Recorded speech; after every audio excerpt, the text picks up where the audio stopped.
Welcome, everyone, to the Whiskey House Pub House. Thank you for joining us this evening for us, but for you, it could be literally any time of day. I think statistically, people listen to podcasts more in the morning. So, good morning. My name is Zach. I am a regular co-host. Joining me today is your even more regular co-host, Dylan. Good afternoon, just in case It isn't the morning. the statistics lied. Today, we have a very interesting topic about. We're not going to jump right into it, but I want to state it. Usually, we're talking about the hottest stuff, right? The trendiest, the goodest, the coolest. Now we're going to try some whiskey that, in proverbial terms, has taken a back seat. Not in that they aren't vying for the top. It's just that they don't necessarily have what it's got. They don't have what it takes to be the best. And why is that? It's because they're low proof.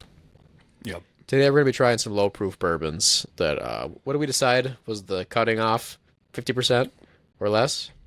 Well, so the ones that we have behind us right now are all, I believe, below 47 even.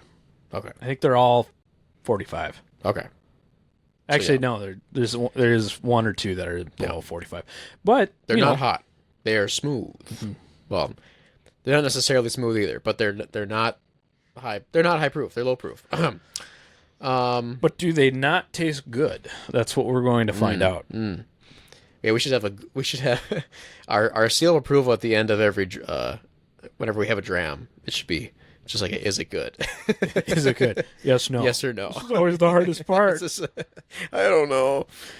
Oh, and that's why we blabber around so much, because we really want to figure out, is it good? Mm-hmm. Before we begin, though, if you can't tell, if you're a regular listener, if you're a regular viewer of the video portions of these, we're in the same clothes as last episode. And it's because our washer's broken. Right. It isn't because our washer's broken. It isn't because we just only have these kinds of clothes. It's because we're recording this episode right after the last one. Mm-hmm. So usually, much like a batch of cookies, we batch shoot these two. We batch shoot, yeah, exactly. And so we don't really have new personal information to share like we normally do. Maybe last time some new Instagram stuff was released as we started. So maybe if you refresh the Instagram page, there's another new whiskey post. Oh, or not. Larceny changed the brand again. Again. If you listen to last week's episode, you'll know what we're talking about. Yep. But even if it doesn't, it looks like it won't. There is news. There's always something new. So let's jump into that. Yes. I think, Dylan, do you want to take us away on a journey into It's a little different from today's subject. Today we're doing low-proof bourbons. But the news article I bring to you... hang on. You just got it's time to go to the news.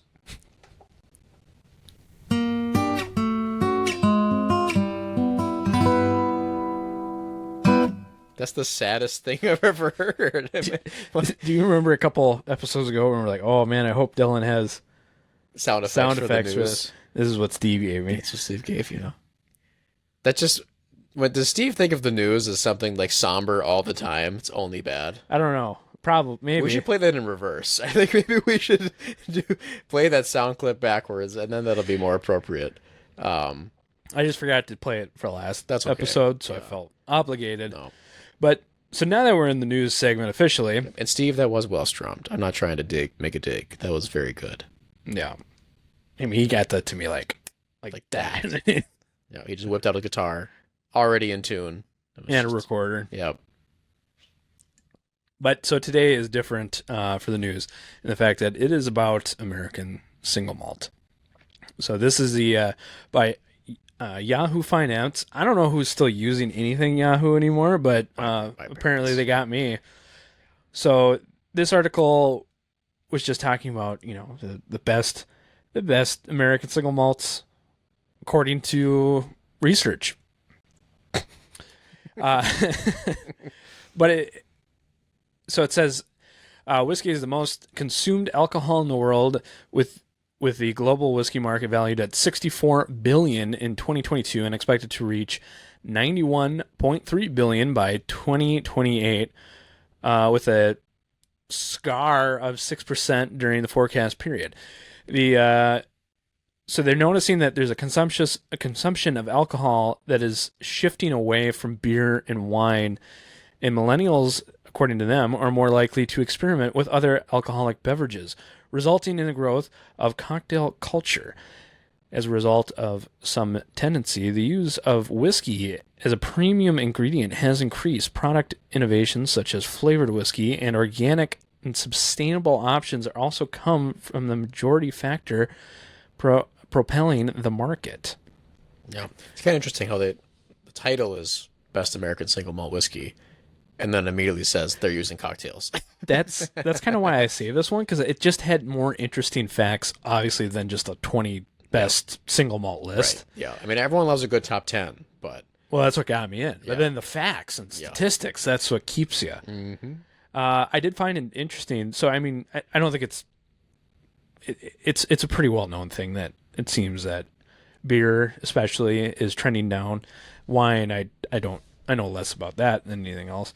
But, IPAs and stuff have definitely taken a dip. Frankly, if they just stopped continuing to make IPAs, they'd probably be doing just fine. Well, but everyone's they're so inherent. Right. I mean, think of there's so many other people are returning back to the basics. They're returning back to the American lagers and just the Pilsners, things that were, staples. Yeah. And that I don't know necessarily that there's not exploration in them, but they're kind of not, I don't know what I'm looking for. It's not safe. They're just, you know what you're getting. Yeah, I think there's just no way to adapt their flavor in a way that the human palate would enjoy on the broad scope. Like, you couldn't make your lager taste like pineapple, and people wouldn't like that, because those two flavors wouldn't go together. That like malted ale flavor mixed with something fruity, in the way that IPA would. Here's my sidetrack that my brain was thinking of. We think of people drinking flavored whiskeys as people that aren't bourbon drinkers. Like, they're not drinking straight bourbons. They're not drinking whiskey straight. They're people that are just drinking Rio and just other flavored spirits, finished stuff, for whatever reason, but they're not true whiskey drinkers, as a lot of people like to think of them. Yeah. Are you gatekeeping whiskey drinking? Well, I'm asking, is IPAs in these weird variations on beers isn't the same thing? Are these people actually liking beer, or are they just liking these weird out flavors things and stuff? Yeah, that you could find in, I don't know, like cocktails or stuff. Yep. That's my thought. That's a decent thought. But and Hulk Hogan's came out with a real American beer. Good job. Everyone's returning back to basics. Thank you, Hulk. Yep. Thank you, Hulk. So the next part is the record year for American spirits. So the U.S. spirit exports reached a record high of $2.2 billion in 2023, up 8% compared to the previous year, according to American Spirits Export Report released by the Distilled Spirits Council of the United States. An American whiskey export also increased by 9% over 2022 to reach a record $1.4 billion.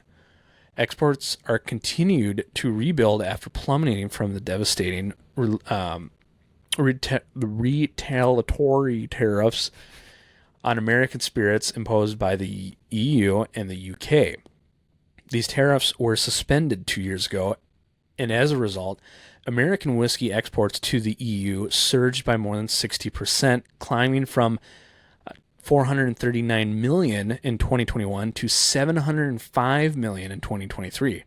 However, the European Union announced in December 2023 that it would continue the suspension of tariffs on American whiskeys in the steel and aluminium dispute for 15 months until March 31st, 2025. If no agreement is reached by then, the EU will reimpose its tariffs on United States whiskey at 50%, up from the previous imposed 25%. Yeah, doubling the tariff. That's crazy. Yeah. But I mean to me, that's a yes. It's a sign of good news. Yeah. Well, that it's a threat, to like let's get this other dispute settled and then we'll continue this. But this is more because it was such a great product for the European people. They obviously enjoyed it. Right. So then by increasing the tariffs, they're going to stop buying it. Right. Which is penalizing everyone. This is not just a dig at America.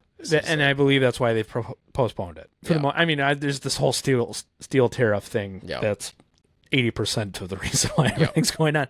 But just looking at the growth rate of this, it's crazy. And I was previously thinking that, obviously we don't see any of that influence because we're bourbon's native spirit, but the rate that distilleries are growing, this just backs up the, they're not doubling in size for nothing. We're probably not going to have a whiskey glut like a lot of people do think if these growth rates continue and don't get suspended by the 2025 possible resuming of the tariff.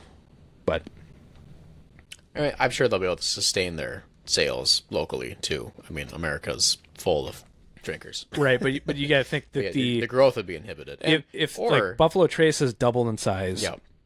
There's a new wholesale distillery, or not wholesale, but there's a new. Essentially, they took the model of MGP and completely removed their own brands from it, so they only do contract distilling. It's called Whiskey House. Okay. I think we might have a lawsuit. Yeah, on our hands. Yeah, we're trademarked, right? They're bigger than MGP. Sure. Absolutely massive. Mm-hmm. Supposedly only doing contract distilling. So we have them. Buffalo Trace doubled in size. Jack Daniels increased their production. Heaven Hill just got done with increasing production. I think Turkey did. And then there was another one that's escaping my mind. Anyways, there's more production of whiskey right now that would completely flood the United States if it didn't reach these other markets. Yeah. Are you saying that would reduce prices for a little bit? It would. If it doesn't. Yeah. If they didn't sell overseas. Yeah. But I think everyone has these, crystal balls that they're being able to forecast that, we're going to have to get these out there. Yeah. And if they don't, it's going to be bad for business, but probably, yes, it would be good for consumers, but possibly not in the long run once they do even out in production. Yeah. I mean, there's just because the EU they would introduce new tariffs, it doesn't mean they couldn't. There's ways around it. I mean, this is not a new concept for overseas markets to deal with. No, you don't just stop selling product just because the tariffs got doubled. You just have to adjust your pricing, adjust your markets, your marketing strategy, maybe find some loopholes. Like start weighing the outcomes of, okay, maybe if I pursue this loophole, then it would be more worth it. Or you just start adapting, you start marketing in different countries, like South Asian countries that also like bourbon, try to stimulate more growth there. And then maybe if again, it's all hypothetical, but there's so many avenues you could take, marketing strategies to get this product sold, at the prices you want it to. Yeah. So this goes into talking about Brown-Forman and Jack Daniel's relatively recent single malt introduction, and currently they're still having that as a travel exclusive. There's no plans publicly to be releasing that as a shelf-stable product for the masses.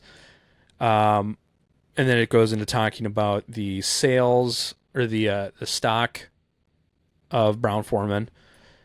And let's see. trying to just skim to see if there's anything interesting in there. It's gone up a lot. It actually looking pretty good for Brown-Forman, and a lot of whiskey businesses too have gone up. I forget who else they were talking about, but there's an Instagram channel that was comparing stock prices increasing of MGP to the secondary prices of certain Remus bottles, and the Remus bottles have actually risen more quickly than the stock prices. Obviously, that doesn't surprise us whiskey drinkers that much, but just seeing the growth rate of the stocks of MGP was pretty quick. Yeah, which is, if you have stocks, that's good. But we do not. So invest in Whiskey House Pub House, please. Yes. Somehow. I'll send you a stock of something. Yep. So it's like IOUs from Dumb and Dumber. I owe you this amount of money later. So this goes into talking about, kind of, sum this up.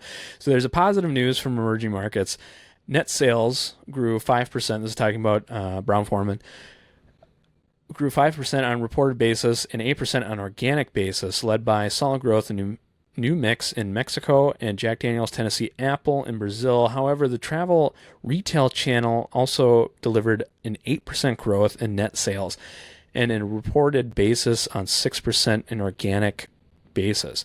The company is also benefiting from the rise spirits RTD trend, ready to drink, as sales of new mix improved 32% on a report basis and 17% on an organic basis, driven by an increase in prices. Notably, Brown-Forman's gross margin has improved by 150 points on an annualized basis compared to fiscal year 2023, highlighting when you charge more for something that doesn't actually cost you more to make. Yeah. That tends to happen. So in the methodology kind of goes where they're crediting their sources. And then it just goes into like best single malt whiskey all time. Yep. Westland 10. America single malt. From Insider Monkey Score 13. I don't know what that means. I like this more so because the article was just talking about it was sales and seeing the actual reports on domestic bourbon and whiskey sales. But you only thought it legitimate because they also selected Westland as their number one. That was the only reason. You check that first, and you're like, okay, these guys know what they're talking about. Yeah. I guess I'll now read the article. I fact-checked them by seeing that they voted up my favorite whiskey. So. Yep.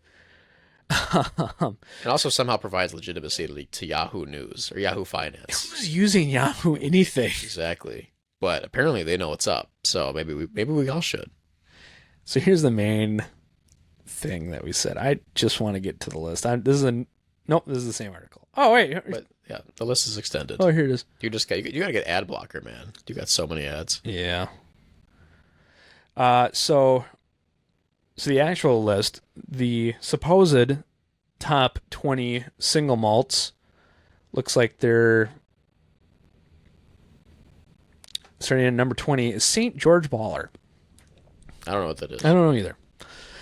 It looks like it's a 3-year-old California single malt and matured in a combination of ex-bourbon casks and French oak ex-wine casks before being finished in a house-made ex-Ushumu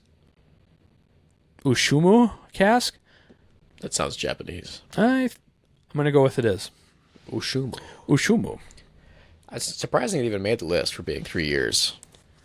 Well, I mean, we've had single malts that haven't been much more than that. I'm trying to think. There's the Crowded Barrel Single Mom. I don't think some of them is over 3. Sure. How do you spell Ushumu?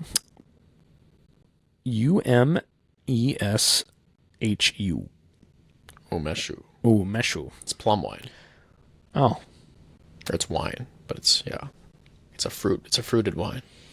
Man, that 5% Japanese is coming in handy. I'll tell you what. Proven. Those Mormons know what they're doing. Mormons. What? Well, a lot of the ancestry stuff is from Mormon Oh, history traceable. check. Yeah. Gotcha. I was like, what? Ancestry, I think, Yeah, uses a lot of Mormon. Yeah, because they kept good records. Yep. Also, 4% Scottish. Dang. Yep. So You're essentially like, what's that Jackie Chan? Where it's like it's Jackie Chan, and then there's that Scotsman. You know what I'm talking about? Scotsman? Not Jackie. Oh my goodness, I said Jackie Chan. The Samurai Jack. Oh, it's the latest season. Yeah. No, he was in the older ones too, wasn't he? Scotsman? No, I think he was just in a couple of the new episodes. What? Yeah. Oh, my mistake. I just watched the best parts of the Scotsman. Yeah. And they were good. They were very good. Yeah, I'm just Samurai Jack. Yeah, the show as a whole. Before the CGI animation. Right. Callbacks. Yeah, callbacks to last episode. Whole episode ago. So number 19 is Westward Whiskey Pinot Noir cast. Pinot Noir. Pinot Noir. It's a wine. That's that 7.5% Italian. Nice. What's the biggest portion that you have of your? I'm Swede. I'm Swedish. Swedish, yeah. Yeah, and that's actually more. I'm like not German at all. Well, that's good. My last name is very German. That's good. I'm not German. Definitely don't want any ancestors from. Yep, it was kind of like 70 years ago. There was 80 years ago. There's definitely some confusion. It's like you could be this amount, but you're most likely this amount, and the most likely was 0. And then the Swede. I like those odds. Yep, I like mine. I'm Swedish Brit. I'm the good guys. Those good guys. Also, I have a superiority complex from the British side of me. I think that's what that is. That makes sense. Yep. Not really. So is that your dad's side or the Thompson side? No idea. Because they haven't done it, and they don't know. Who hasn't? My parents. Ah, I mean, I know the Japanese from my dad's side. sure. The rest, totally up for grabs. And they're not going to do it. It doesn't.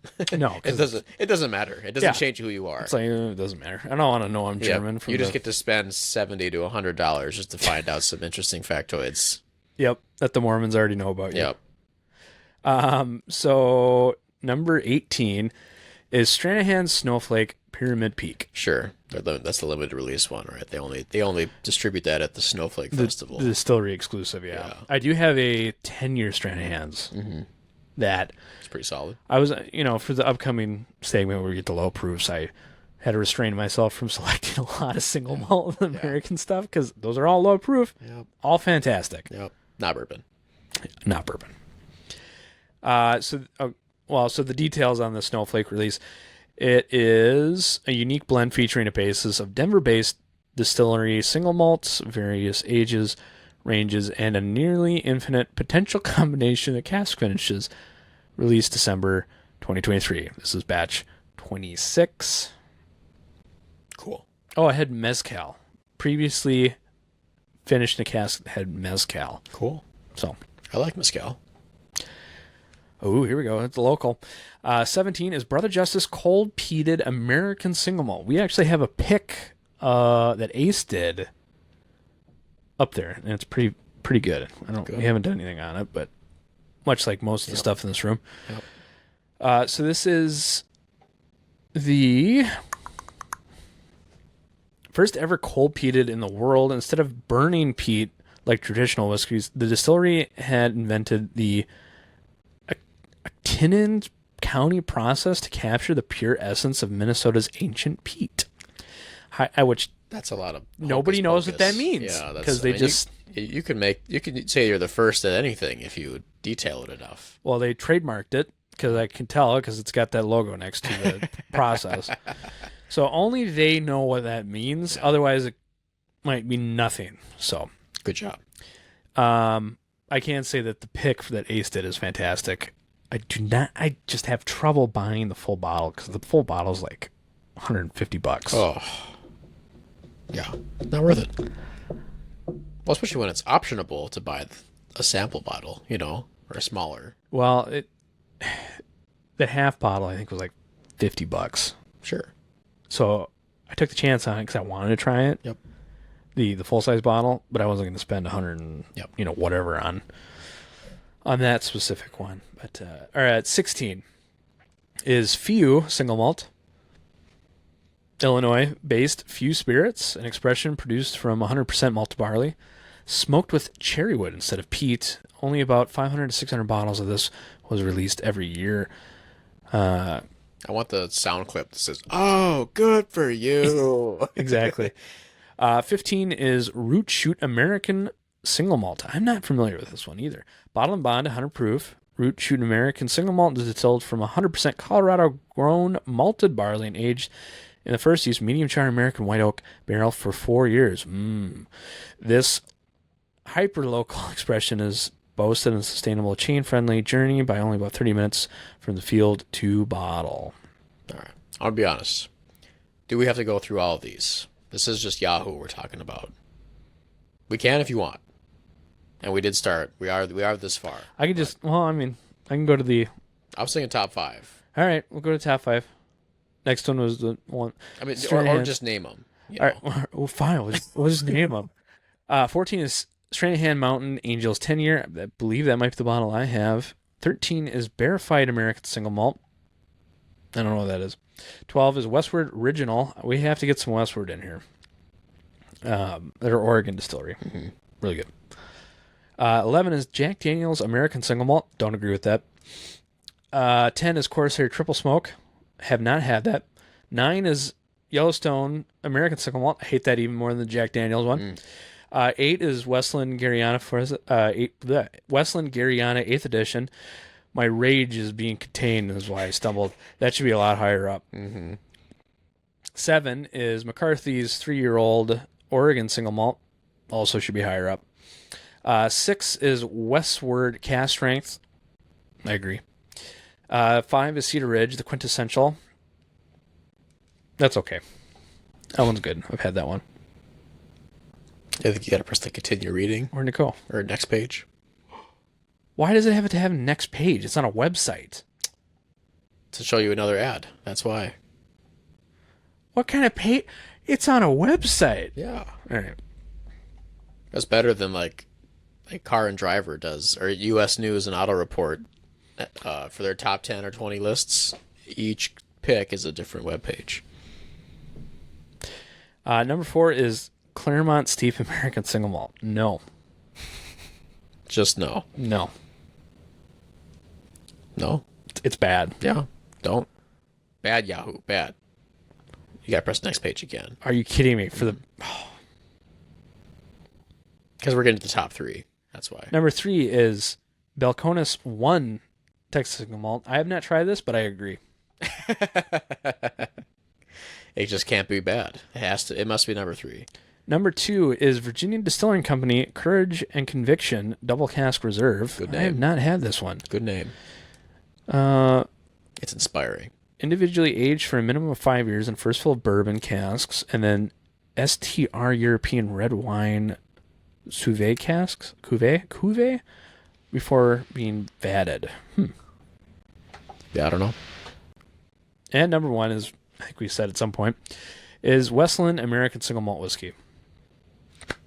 Yay, number 1. Should be the Sherrywood, but you discontinued it. Bad Westland.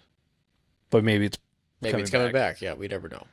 The Instagram page was vague. Yeah, that was my... that was a lot to unpack. Yeah. It was good. Yeah, I didn't mean to, I just know if we would have kept talking about every single one, that would have been a full episode. That's true, because I wanted to drink something. Yep. All right, that concludes the news portion.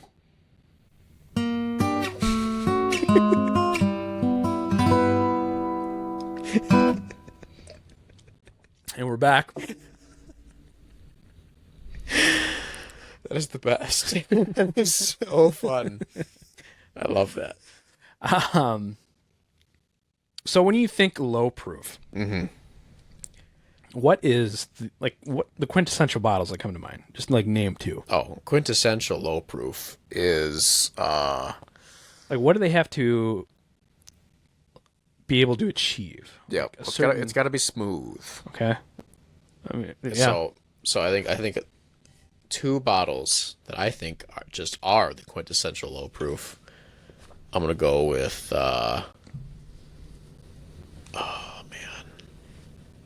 Well, it's just a good, because the problem, I never buy them because I don't usually like them. Well, we're going to see if Zach likes any of these. Yeah, I see if I like any of them. Let's go with like Evan Williams single barrel. I have that. Yep. That one's Why didn't you grab that one? I didn't. You have a lot. Okay. I still can grab it. I think that one's a quintessential low proof. I don't like those ones. Yeah, I don't love them either. Okay. I just think that kind of embodies everything what you think it should be. And another one is going to be, I'm going to go with, it's got to be a bourbon, right? Yeah. A low proof bourbon.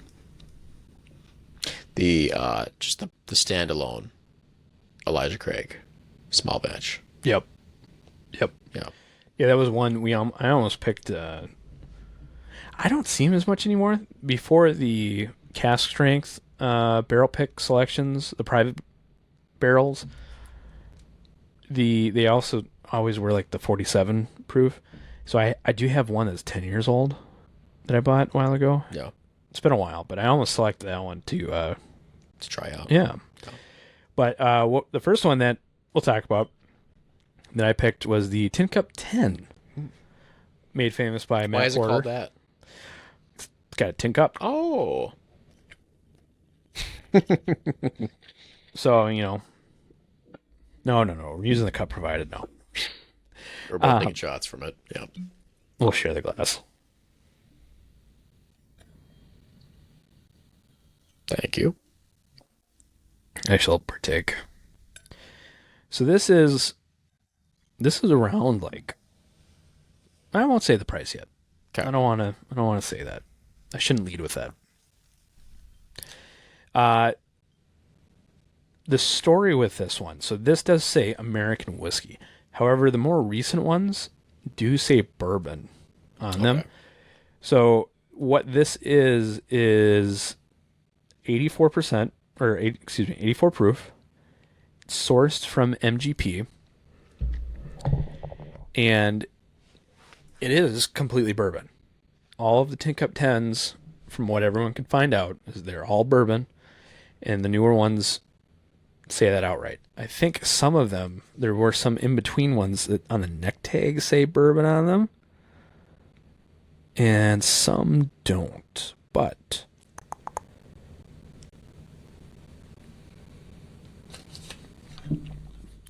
because traditionally the regular tin cup is a blend of single malt and bourbon, if my memory is correct. But you can clearly say seed distilled in Indiana.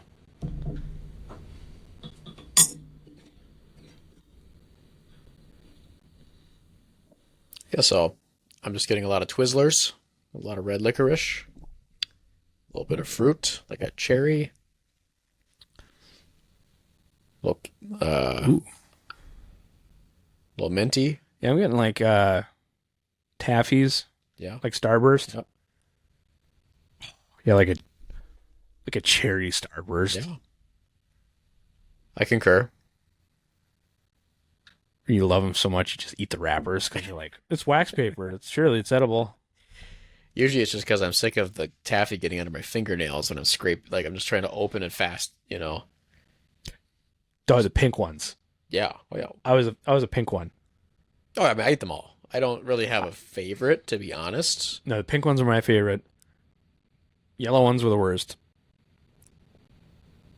What other ones were there? Man, I should get some. It's just pink, red, yellow. It was orange. Orange. There was another one. There had to be. There was 4, right? Pink, yellow, orange, Red. Yeah. Yeah. Yeah. You said red. Yeah. That's That's right. the first one. I'm going to drink it now. All right.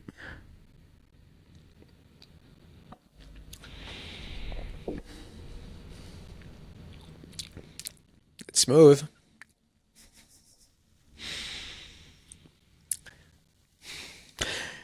I mean, as far as low proofs go, there's a reason why this one Starts. is one of the ones that is the lowest of my collection. It is so easy drinking. The dominant flavors are less so of harsh spice Right. and it's more just friendly caramel, Yeah. oak influence, Yep. a little bit of vanilla. I was gonna say a gentle caramel. It's soft and it's buttery on the tongue. So it's just oily enough to It's delightful. let the flavor settle and linger for a while. Yeah, it's not bad. Do you have to? Do you have to? Do you have to let it linger? It's not, because they're all low proof. Yeah. So, but for a low proof, it's good. I think it's great. I think it's not bad. I'm on the bleeding edge of good. All right. Well, I want to hear what your favorite is by the end of this. I will give it to you.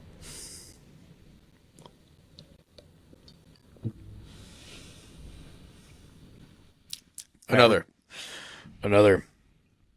This is in the particular order that we're going as Dylan's particular order. Mm-hmm. So the next one is the Benchmark Top Floor. This is 86 proof. Leaps and bounds. Leaps and bounds.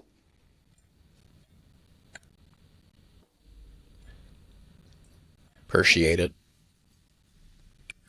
You should have got a dump glass of some sort. They're low proof. My throat is the dump glass.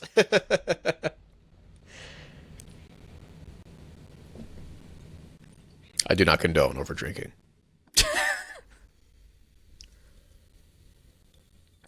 Ice scones. I like scones. I do too. This one is Sense of Pine. Pine. Yeah, I get a little pine, little needle, little sprucey pine needle. Totally. I mean, a little bit of cotton candy. Hold on, let me really. I think the problem is that Let me really get this one. we didn't pour enough in there Sure. to get a sufficient nose. Sure. I get more of I get like the flavored marshmallow, like the colored ones. Are those actually different flavors, or is that a placebo? I have never had them, Really? to my Like knowledge. the little green and light blue and pink ones? To my knowledge, maybe they're made out of different colored horses. Because aren't they like It's just gum Arabic. I don't know, what's the you know those the candy hearts? Yep. Those are like, what are those? Loves or something, or What am I thinking of? There was something that they're chalky and they're do they have bone meal? What am I thinking of? For some reason I have the I think you're thinking of Elmer's glue. No, I mean, you probably ate that as a kid. They didn't. I know they didn't, because they didn't have different colored Elmer's glues. No, I remember hearing that it was a rumor that there was some sort of bone Sure. in specifically the candy hearts. Yeah. Gelatin. Something to do with gelatin. Oh, sure. Yeah, like pork gelatin. Yeah. Yeah, Like something to do with the derived gelatin. from- yeah. Yeah, it's so That's a lot of candy. yeah. So I thought in my head there was gelatin in. I'm pretty sure I'm correct actually about the candy hearts, but then the marshmallows, I thought for some reason some of them did. Anyways, I think they're probably different colored horses. Yeah, just like in Minecraft, different colors yeah. and patterns. Yeah. Yeah, I'm gonna drink it now because I don't. Yeah, don't wait on pretty me. Light. I like it. It's like a strawberry nose again. It is Buffalo Trace. It doesn't hold up as well as the 10-year. No, it's vaguely oaky, a little It's fruity. vanilla-y. It's like this sweet, subtle memory of a strawberry.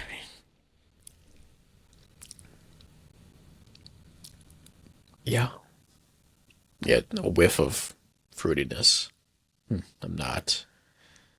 It tastes sugary. Yeah, it's Little bit? it's super sweet, Yeah. but not like molassesy or honey. It's just like White sugar. artificial white sugar.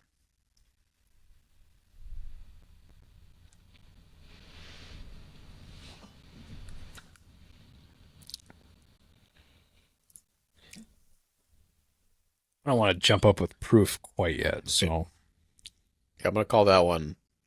I'm gonna give it the same rating of not bad, bleeding edge of good. would you buy any of these yet? I guess I don't remember the prices. So the Tin Cup 10 is about 50 to 55.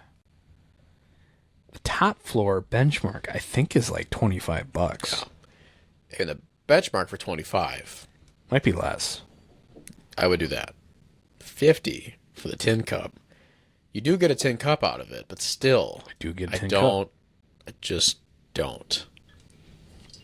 I would not do that.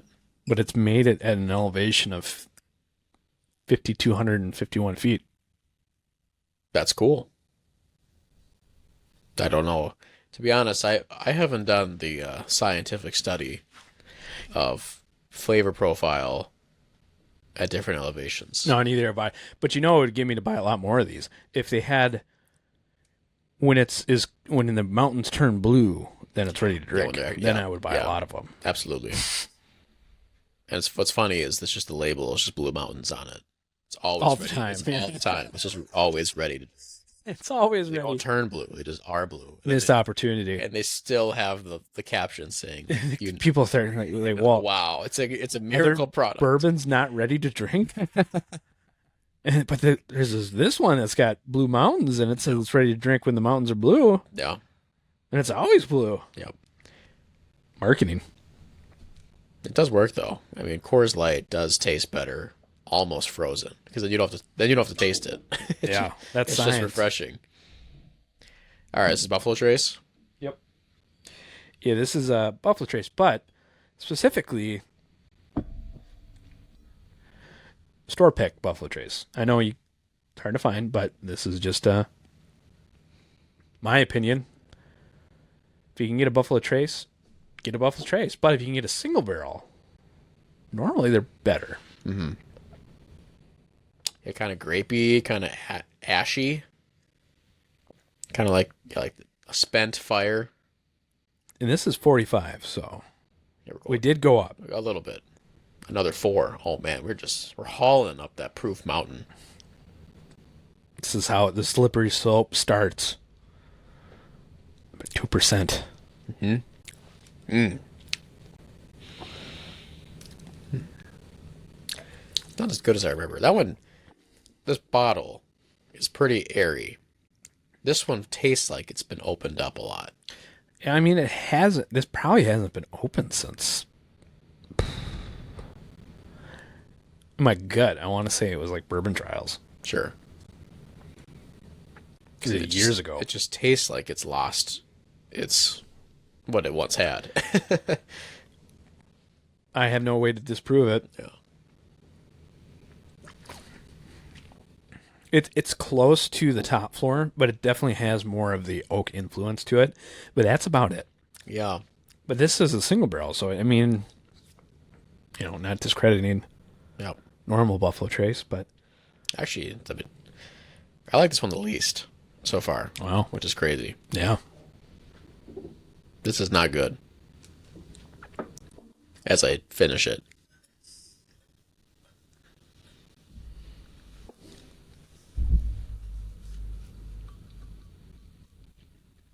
It leaves so much on the table. And it also, that finish. Give me a little bit of water. You got it. Thank you. It also, it's a weird, it's the aftertaste. Really, that's why. That's why I'm so confused, because I don't think Buffalo Trace does not usually have an aftertaste like that. No, I don't. What kind of aftertaste are you getting? Because I'm not getting anything really. To me, it tastes like something really like my throat. Maybe it's just because maybe I finally reached the threshold of consumption, but the back of my throat on that one, it felt really toxic. Okay. So it was more feeling. And also it just tastes artificial. It didn't taste like whiskey. It tasted like whiskey flavored juice. Whiskey flavored something. The Mexican officials are coming. Mm-hmm. So the next one, I don't know how exactly people will feel about this, but the next one's Elijah Craig 18 because it's low proof, and I like it. I don't. Yeah, if you listen to the episode "More Money Equal More Better," it might have been titled. This did not fare good. No, we lashed at this thing. I mean, I didn't. I still. No, we, as in me in Brooklyn. Mm-hmm. Two valid opinions. Thank you for the. I only meant that a little sarcastically, but hey, a little goes a long way. It's true. Thank you. And you know, these are single barrels, so variance is a factor.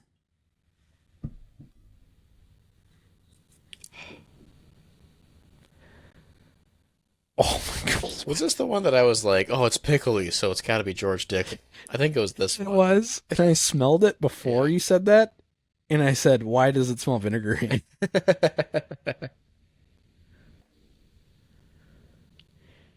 But I'll tell you what, the nose is amazing compared to the other ones. It smells like something. I mean, you could buy different. like 8 of the top floors. Yeah, it smells a little vinegary. It smells a little. It smells like sour wood. Or I was gonna say like a sourdough. It smells bready. To me, Yeah. a little yeasty. Yeah, 45%. About, I think retail's 150. Oh, it just sucks. It's like Napoleon Dynamite. Oh, sucks. My lips hurt real bad. Oh, God, dang it. freaking gross. Freaking gross. If you come pick me up, I just had Elijah Craig 18. What do you mean? Dang it, Napoleon.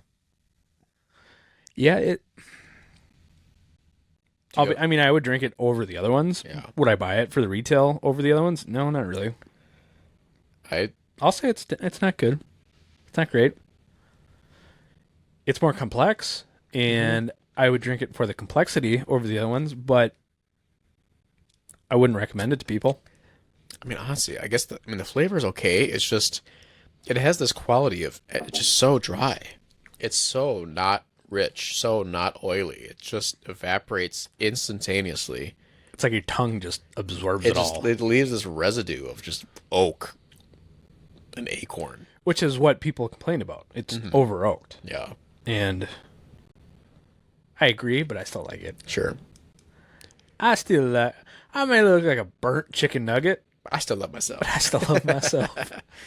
And you know, as a guy that likes Burnt to chicken drink nuggets. that, but also likes to drink Belcona's Brimstone, Yeah.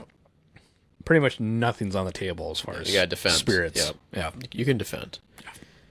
Do you have a dump glass going, or is it Yes. your personal yeah, one? You can dump that. Oh, if you're gonna drink that though, I'll just No, dump it. All right. I'm gonna continue rinsing this one glass over and over. I gotta check these because we're decimal points away. Mm-hmm. That's what.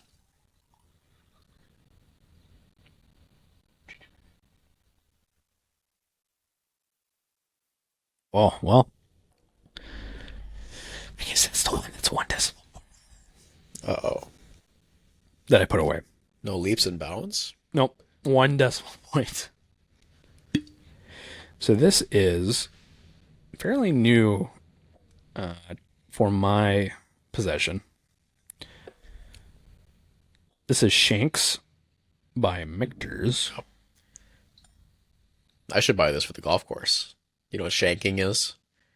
A little bit. It's just when you like totally hit the ball. Like you spank it to the side and the ball just goes horizontally. And since golfing is for many a drinking sport, Right. I should bring a flask of Shanks out. You should. And then if it's any good or actually if it's bad, I should definitely do it because like, hey, this will give you the Shanks. I'll poop myself. This is the 2023 release. This is 45.6%. I just realized it says Shanks as like a name. Yeah. Wrong word. Okay. Wrong word. I'm thinking shank with an A. I thought it was fine. Made sense to me. Yep, shank. Dang it. The joke is ruined. All right. Not if the audience is illiterate like I am and they didn't. Fine. You should. Okay, so quick story. Like, I mean, that's always a story. It's just a fact. I can't read cursive. I just can't. Yeah. No. Even though, like, they tried so hard. My grade Up to third grade. Yeah, and it stops. Well, they seriously. So what they do at school was, in fourth and fifth grade for certain assignments, you had to write cursive. That was how it was. We were the grade where none of the kids learned. They just couldn't. None of us could do it. It was, I mean, maybe it's because of just the way tech was introduced into our life. Sure. But we just couldn't read the font, and so like every kid was failing cursive assignments, and they're like, "What's going on?" Like none of these kids can read or write cursive, so they just gave up the curriculum. They just decided, okay, that generation's gone. Like we're the new gen of kids who can't read cursive. You're welcome. Yeah, so blame our parents. Yeah, and I felt so bad. I was just visiting someone. They were in the hospital, and they were intubated. They couldn't talk, so they were writing down what they wanted to say. Oh no! They write cursive. Oh no! So they would write it, and then they show it on their clipboard, and I'm like, oh. So you're doing okay? Exactly. I'm like, oh yeah. Oh, that's. Yup. I mean, internal monologue is like, should I say that's great? Should I say that's bad? Yep. I'm like, is that a H or a K? Because that's the same letter, man. So, all right. Segue over. Yeah, cursive. Shanks. This is a French oak. I love this way. I love the way this smells. I'll be honest. So I picked this up in Ely back in May. Opened it. Loved it. Yeah. Fantastic. My opinion. This is about $100. Yeah. But the nose on it is like... So what? It's kind of like a cigar smell. Yeah, it's like a spicy. It's like a chili pepper mixed with tobacco. Oh man, it's really cool. It's a great nose. Yeah, it's like a weird spicy cigar. Mm-hmm. Not campfire smoke, but definitely like cigar is the closest thing I can think of. It smells burnt. Like it's over roasted, overcooked. Yeah, but it's not. This smells like an overcooked. Is it sandalwood? Could it be sandalwood I'm thinking of? Well, no? I guess I'm gonna be honest. I've never actually had sandalwood. No, I've just been like, this is a sandalwood scented candle. I'm like, oh, sandalwood. But there's just no way that's sandalwood, like because there's no sandalwood in it. That's the point. What are you talking about? They put the essence of sandalwood in the beeswax candle that you bought at Home Goods. Yeah, the same with the Old Spice deodorant, the sandalwood deodorant. Do they have candles of that? Because that would probably sell. Well, no, I just mean the sandal. I know. I got off on a tangent. But that would be nice. Yeah, a sandalwood deodorant candle. That from Old Spice. From Old Spice would make moves on the market. If Axe had a candle, it would offend everyone. Bed Bath & Beyond, watch out. This is the new hot product on the shelves. I feel like candle has gone down in popularity a little bit. Because there's a bunch of things like people are like, oh, it releases carcinogens or whatever. Carcinogens. It releases, that makes the air dirty. Yeah. And you're not supposed to. Well, frankly, I want it dirty because here's the deal. So I'm a young man. Can't learn cursive. I can't learn cursive. My room, 5% Japanese. 5% Japanese. Now, no ounce of German in them. Nope. So what happens is my room smells like laundry. It smells like dude, Mm-hmm. Dudes have a smell. Yeah. Manly musk. Yeah, my room smells like that. I got air filters going. Doesn't matter. It doesn't matter how much you try to filter the air. It just smells like that. Even if you remove all of the laundry and all the clothes and all the bedding, you remove the problem. Zach's out of the room. It still smells like him. What makes the room go back to smelling normal is just lighting a candle, right? Lighting something on fire. Oh yeah, because it cleans the air. It's the little boy of candle. Like oh, the air freshener's not doing it. Yeah. Light a cinnamon candle in there. Everyone 2 blocks over will be smelling this cinnamon candle. But it doesn't just smell like the scent of the candle. Once the candle's done burning and you feel and it's just back to once the candle smell goes away, it smells neutral again until you reintroduce. I think that's because it assaulted your nose. Potentially. But it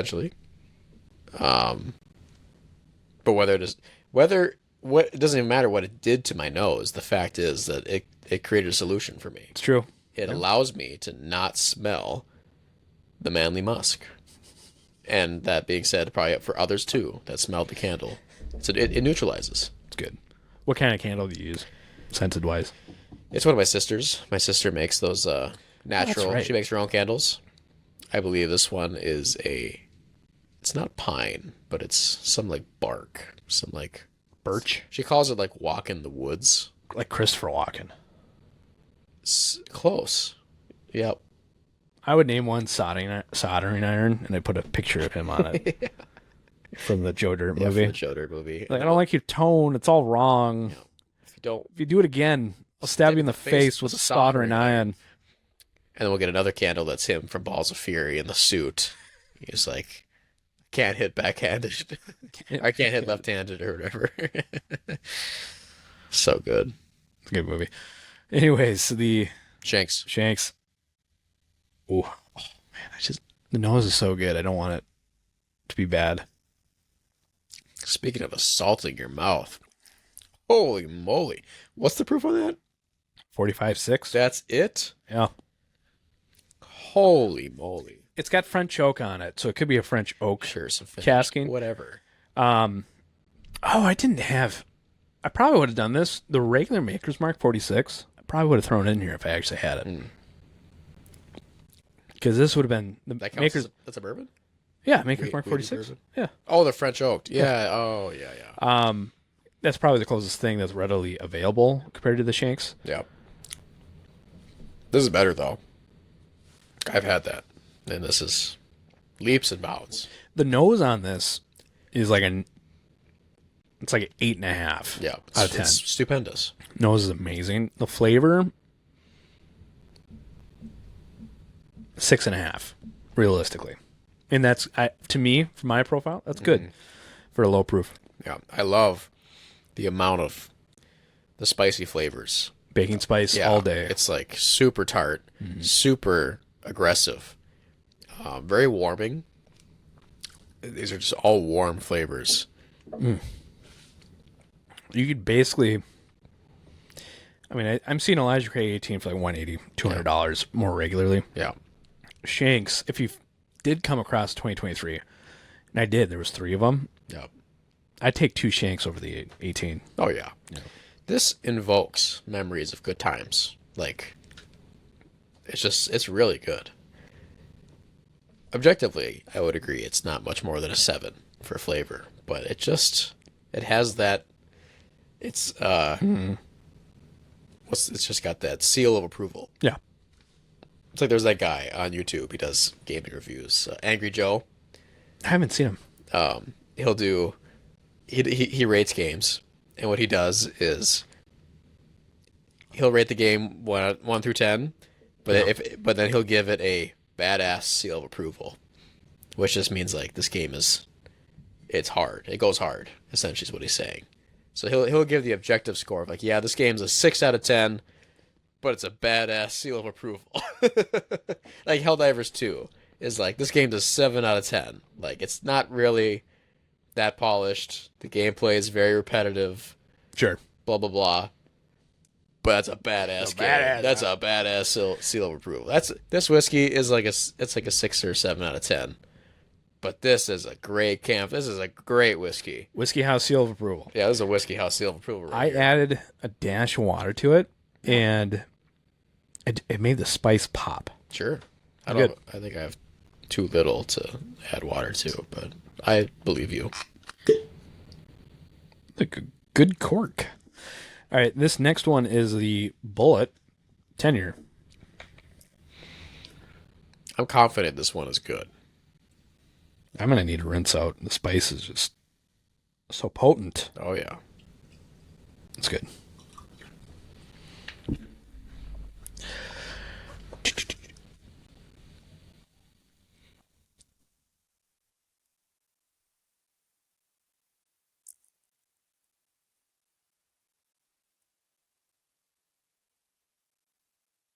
think that we're gonna have to do the worst low proof bourbon at some point because the Blood Oath one that I have up there is Yeah. probably on. Oh yeah, it's got to be up there or down there.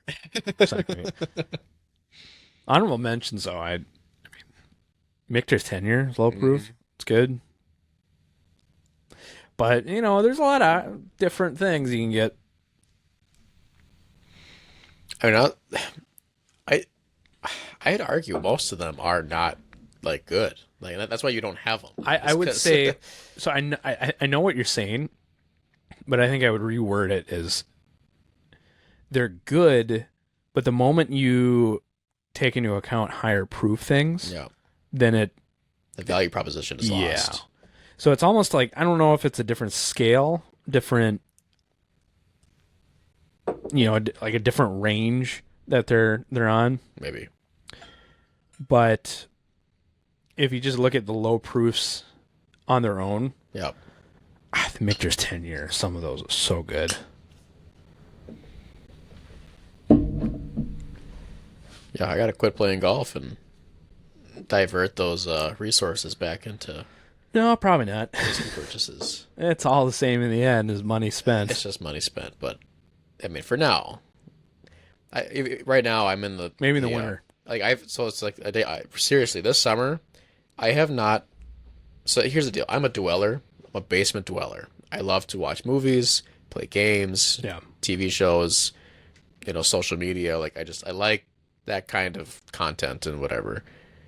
I haven't indulged myself in any of those things. I haven't watched any movies since Dune 2 when it came out in theaters. I haven't played any video games since I played this game called Sea of Stars, which didn't come out this year, but I played it in the wintertime, late in the winter. Sure. And pretty much as soon as, essentially, I'll just call it convertible season. I have a convertible. I love it. And, my whole lifestyle changes. It just, all I do is, drive that thing, work on it, go golfing, go to, and then also, we're in Minnesota. People just do things in the summertime. They just decide to hang out more often. Even though you could easily hang out in the wintertime, you just do it more in the summer because you can. And then lake stuff, going on someone's boat or cabin trips. Yeah, there's just more time spent on different outside. activities. Yeah, exactly. So now I'm I feel whiskey buying and whiskey drinking is because I also drink a lot more just lighter stuff, colder stuff, because they're more refreshing. Sure. I don't necessarily... RTDs? What was that? Ready to drink? Yeah, ready to drink, yep. I love... This might be blasphemy, but I love seltzers. Seltzers are so good. Especially the vodka seltzers. They bring me great joy. On a hot day, just hanging out. I think I wish I could get into them. Mm-hmm. But they're just so I hate Sprite. Sure. I think it's the same thing for me. The flavor, I just don't like carbonated citrus. Yeah. But I know not all White Claws and stuff are like that. But it's and even LaCroix is I have to be in a very particular mood. Sure. I would want, if I wasn't trying to drink soda, but I wanted something carbonated, then I would drink a LaCroix. But I wouldn't really enjoy it. Well, LaCroix is for water-based, for a water seltzer. Those are not good. Those are kind of known as, you want... Oh, yeah. You would want, like San Pellegrino, or... Right. Or a...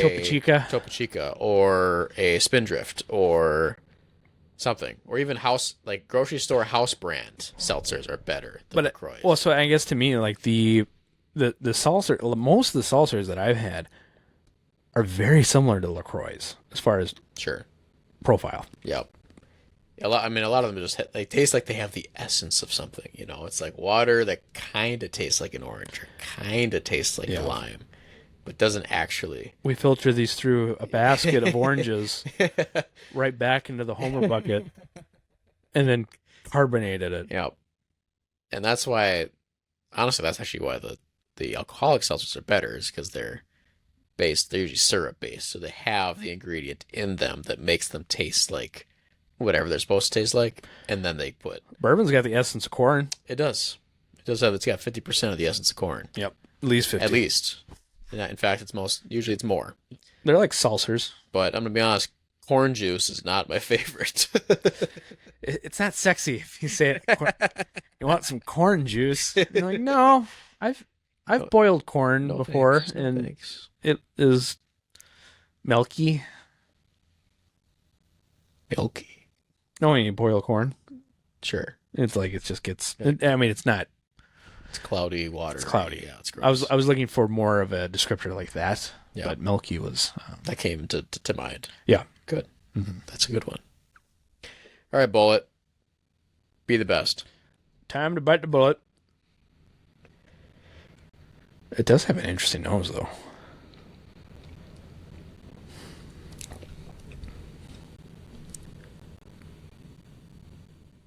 I get black licorice on the nose. I honestly have a very difficult time deciphering really anything. It's really mellow.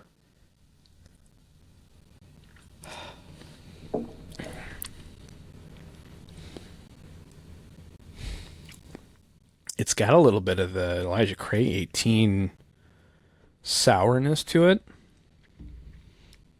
but not too far. It doesn't go too far. Sure. I'd say it kind of tastes. It's got the texture is very thin, kind of like the Elijah Craig. The problem, it's not very oily or thick. It's not rich. It's generically sweet. It's a little. Let's go with.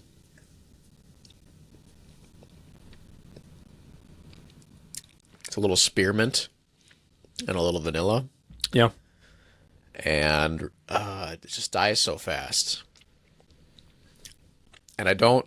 It's a shame because for something this old, for like 10 years in the barrel, should have made it really oak forward, but it's not. I wonder if the sourness to it is a development from the aging. Sure. I don't have any way to Prove it. Yeah, but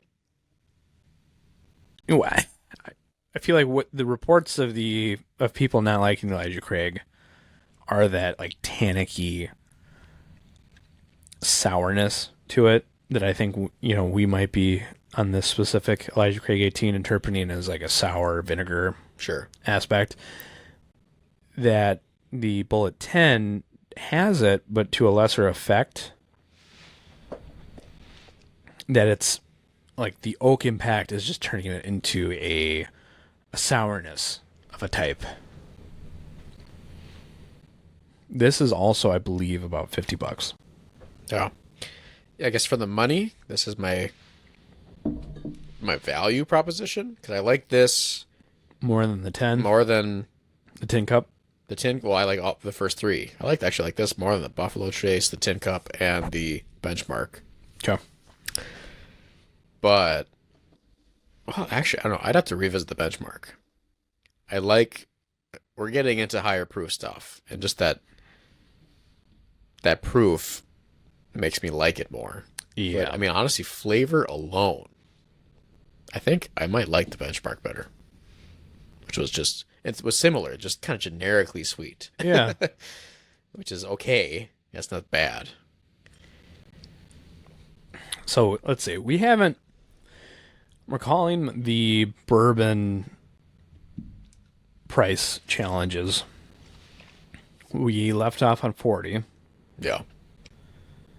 And then we were thinking about doing Just jumping. a double tier, Yeah. like a 50 and 60. Yep. Well, it wasn't really double tier. It was just, let's just jump up to. Right, a 60, bigger range yeah. or something, yeah. I see what you're saying. Man, I just don't. I do want to come back and get to that episode idea because it's such a wide. I mean, that's when you hit the stride for bourbon, right? Is that $50, $60 tier? Yep. You're in the zone. Yep. As far as options that are both good and bad.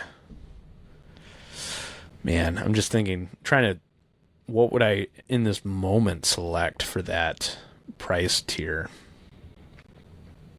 Well, we can talk about that when we do the episode. No, I know. I'm just saying. We're jumping a little bit further ahead, I think, than we wanted to. But this is my point is this is in that range, right? And obviously, I think the Shanks out of this selection is the best. And then I have a hard time between the 18 and this Bullet 10 as far as which one takes second. I think I would do the Elijah Craig 18 because while, yes, it is more sour, I don't like that, it is more complex. Yep. And then I think I would do third Bullet 10, followed by Tin Cup. Is this the final? Do we not have one more? Or I think there's a barrel down there. Oh no, that's something different. Never mind. Yep, and the next up is the Rare Character Maple Cask. 111. 55.8. We'll get to that in a sec. Okay. No, I just had that. You're good. Yeah, no, that's the last of them. So I that's how I would order them. Okay. I think I would put Buffalo Trace last. Yeah. And then the top floor I like better. What are you thinking? Yeah, I'm thinking Shanks is the best. Bullet is next. I'm gonna retry the benchmark. Go for it. I mean, for value, if this is actually $25, it's almost too cheap. But like, well, it isn't only in some select markets. So the unfortunate news is you would have to do some hunting, but you'd probably still be able to find this for an affordable price. also it's a twist top, which means it's better by default.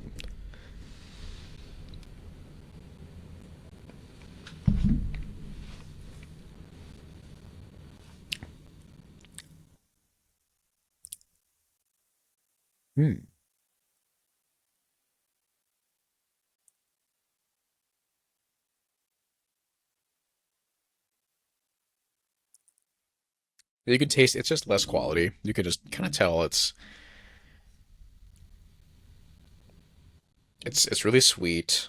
It's got actually has a better finish than the Bullet by far, but It's it kind of has this. It's got this profile to it. It's like this just doesn't taste like it's. I can't. Maybe it's not. It's just not true. But it just doesn't taste fully genuine. so Total Wine in Fairview Heights, Illinois, you can get a benchmark top floor for $17.49. Yeah. So after redoing it, Shanks is the best, and even value aside, I would just buy that because that's the only one I would consider more better than like a 5 out of 10. Well, they got that. I got that one from Ely. So if you have people that are up there right now, there's a chance. Why would you say that? Just saying. Just saying. Yeah, keep on the lookout for that one. Well, so and remember that each edition is different. That's true. So, but I mean, same with any batch. Well, specifically, the other ones aren't French oaked. Sure. Which is primarily why this one's probably so spicy. Yeah. But anyway, just price aside, Shanks, Benchmark, Bullet, Tin Cup, Elijah Craig, Buffalo Trace. I also something was wrong. That's not correct. Something is wrong with that bottle of Buffalo Trace. It doesn't taste off to me. Okay. There's no red flags being thrown. It doesn't taste off. It just in this moment, it's not what I want. Yeah, I guess to me it just tastes even weaker than it's supposed to. I recall the 90 proof, and that's the store pick, but the normal 90 proof Buffalo or 94. No, not 90. Yeah, 90. Yeah. The 90 proof Buffalo Trace is a hyper grape, hyper fruity bourbon. That is not that. Well, That is wheat. That is like, it tastes faded. It tastes like, it's like the after. It's like the dream. It's yeah, it could be off. It could be because of the air. It could be because of that was the single barrel profile. And it's been such a long time that it's been years since I've had that. Yeah. Couldn't tell you. But That's fine. yeah, so that concludes the main portion of this with the low proofers. I don't know what else. What else? If you could get it, what would you include? I mean, Well, we didn't put the Elijah Craig small batch in here. I would put that in here. yeah, I think that's definitely better than these four by far. I don't know. I think. I mean, do you have one or only special Elijah Craigs? I do. It's the one that doesn't have a neck tag on it. Let me sneak. I can get it. It's between the red single barrel neck tag and the barrel proof one. It's just the one that doesn't have one.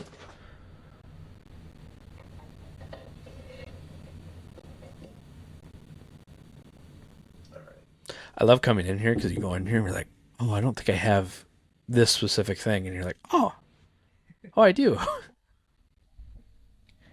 What's incredible is that you were able to spy it based on the fact that it didn't have a neck tag, which just blows my mind. In the vault. I think my favorite is the Bourbon Junkie Backbone Wave Stave pick they did. I'm so sad I didn't get a second. This is so good. I would, without question, I would spend $150 on it to get a replacement of that. Mm-hmm. Without question. Well, it's so unique too. Yeah. I've never ever tasted anything like that.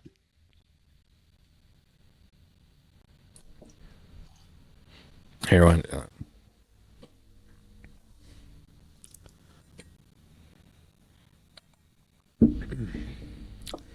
This one smells pretty weak too. I just don't remember. I just don't enjoy. I feel like each time I try the regular Elijah Craig, I dislike it more than I remember. Yeah, a little disappointed. I definitely had a similar disposition because. So my memory is at one time I was at Total Wine, and some guy, came in and was just kind of stereotypically like, "Do you guys have any Buffalo Trace?"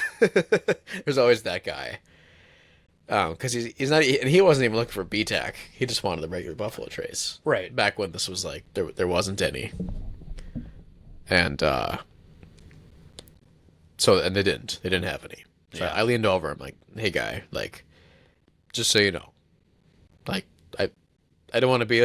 I didn't phrase it like this, but I essentially gave off the impression like I've had Buffalo Trace. You know, I've had some good stuff.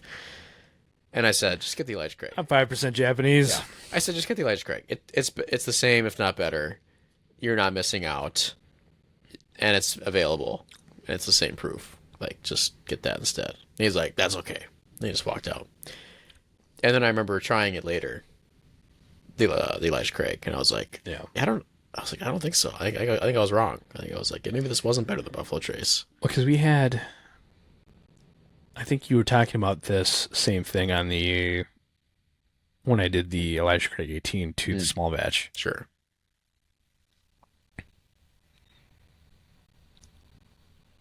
And now I'm trying to recall, man. It's for me. That's way better than that. That's way better than the Buffalo Trace. I was in the process of having an internal debate of would I just rather have the regular Elijah Craig over the Elijah Craig 18. Yeah. I would definitely not tell someone to buy the 18 over the small batch. Yeah. All right. This is the best. Elijah Craig small batch is... Doesn't count. It wasn't in.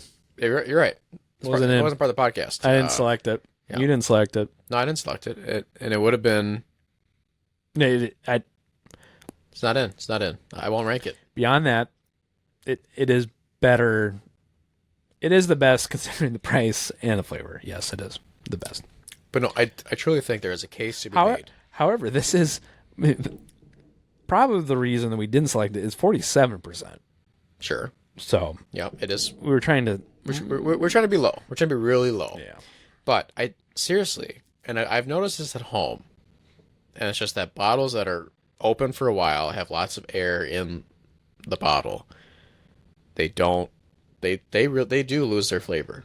There's a whole element that is lost. They go into oxidation. Yeah. The drink oxidizes. It doesn't continue. It just gets to an equilibrium. Yeah, until you reopen the cap. Yeah. But so that means every time you open the cap when it's almost empty, even more air gets in proportionally than when it was fuller. In theory, yes. In theory. Yes. Yep. I do not disagree. Yeah, the Elijah Craig it's pretty good. Not bad. And I think this is all to say and to justify that tastes change, opinions change. Yeah. I think, if you're in the area, you can get Benchmark Top Floor. Go get that. It's worth the money. Without a doubt. Otherwise, honorable mentions, Michter's Bourbon. I was going to put that in there. That one's pretty good. Always recommend that one. The Maker's Mark 46. It's pretty fantastic. Yep. What else? I just feel good knowing that in my mind, when you said what is the quintessential low proof, I said this one. And I just think it might be too spicy for some people too. Yeah, it could. 47 is not. It's not low. I mean, you gotta. It's just Scotch is 40. Right. Johnny Walker's 40. Yep.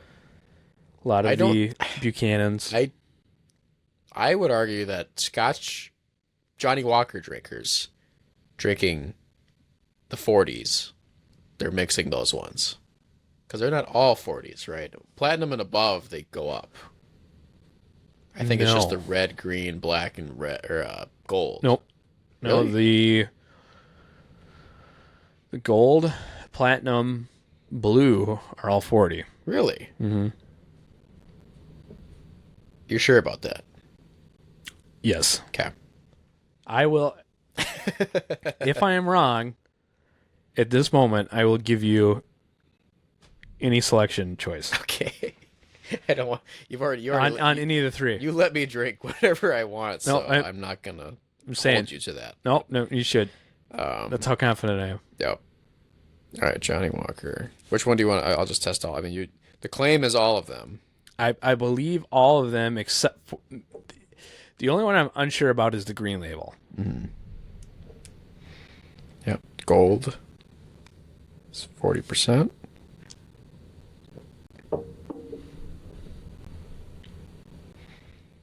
In the meantime, yep. Like and subscribe if you're enjoying watching this. Follow us on Instagram or wherever you get your podcasts. If you have any questions, comments, concerns, send them to us. I think there's a message one you can do on Spotify even.